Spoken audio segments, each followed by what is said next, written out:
A missile strike just hit Ukrainian territory, but it wasn't aimed at a major city. And it didn't target a frontline combat zone. So why did Russia choose to strike a military training ground? And how did that one strike cause more casualties than some major battles? Even more puzzling, why didn't Ukraine detect it? Why wasn't it intercepted? And how could so many soldiers be hit in such a short amount of time? In this video, we break down what really happened in the small village of Davydiv Brod, and why Russia deliberately chose to strike it.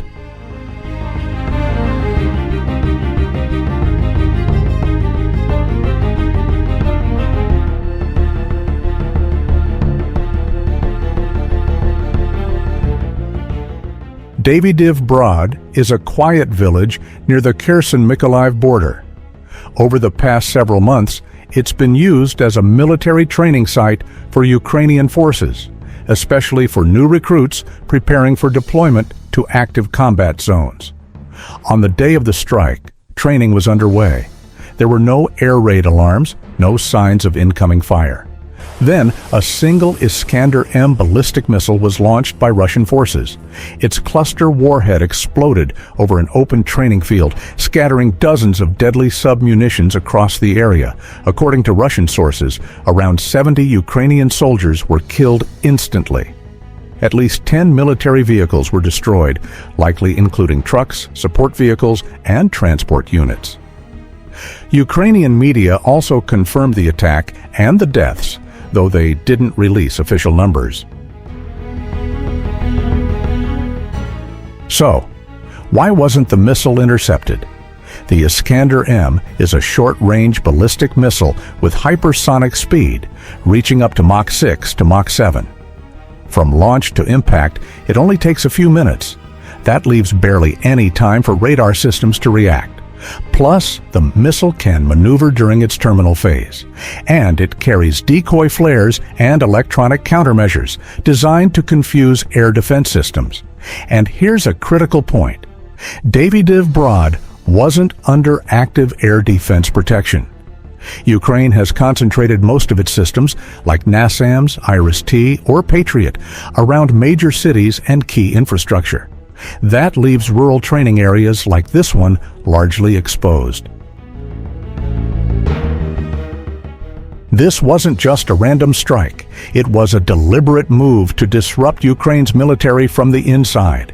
By hitting troops while they're still training, Russia effectively removes them before they ever reach the front lines. It's a way to cut off reinforcements before they become a threat. But the impact isn't just tactical, it's also deeply psychological. Imagine being a new recruit and realizing that even your training ground isn't safe. It sends a powerful message. Nowhere is off limits. It also suggests that Russia had accurate intelligence, maybe from drones, satellite surveillance, or even intercepted signals. They knew when and where the training was taking place, and struck at the exact right moment.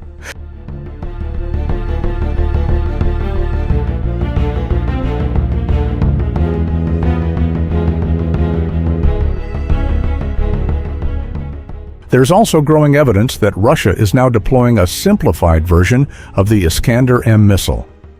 This lighter, more cost-effective model can be produced faster and in larger numbers. It still carries a powerful payload, and when used with cluster munitions, it's especially lethal against groups of infantry or soft targets in open areas. The strike on Davydiv Brod may have been more than just an attack. It may have been a field test for this newer, cheaper generation of Iskander, and the results speak for themselves.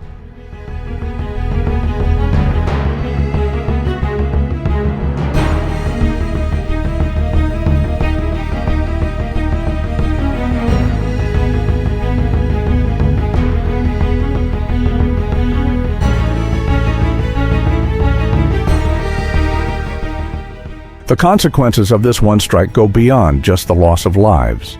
First, Ukraine lost a full unit of fresh troops, the kind of manpower that was desperately needed at the front. Second, Ukraine will now have to relocate training operations to safer, more remote areas, which could delay preparation cycles and strain logistics. Third, it may force Ukraine to keep tired units on the battlefield longer because their replacements are gone before they can even deploy. And perhaps most importantly, it exposes a gap in Ukraine's defensive coverage. If a training ground isn't safe, what else might be at risk?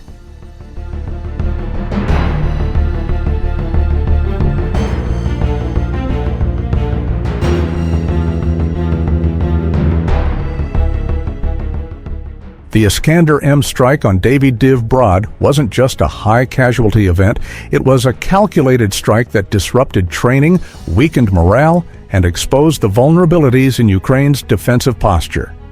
It proves that modern warfare isn't just about fighting on the front lines, it's also about hitting the enemy where they least expect it, before they even have the chance to fight back. We'll be watching closely to see how Ukraine responds in the coming weeks, and whether similar attacks start to follow the same pattern.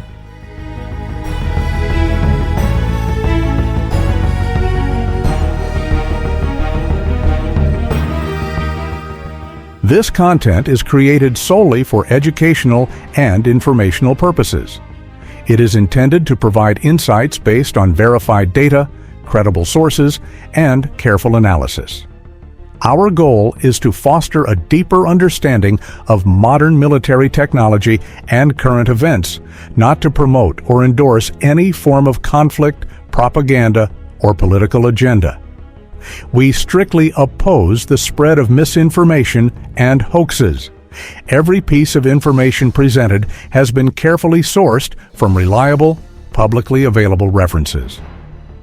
We encourage viewers to approach the topic with critical thinking and respect for all sides involved, maintaining a focus on knowledge sharing and open discussion.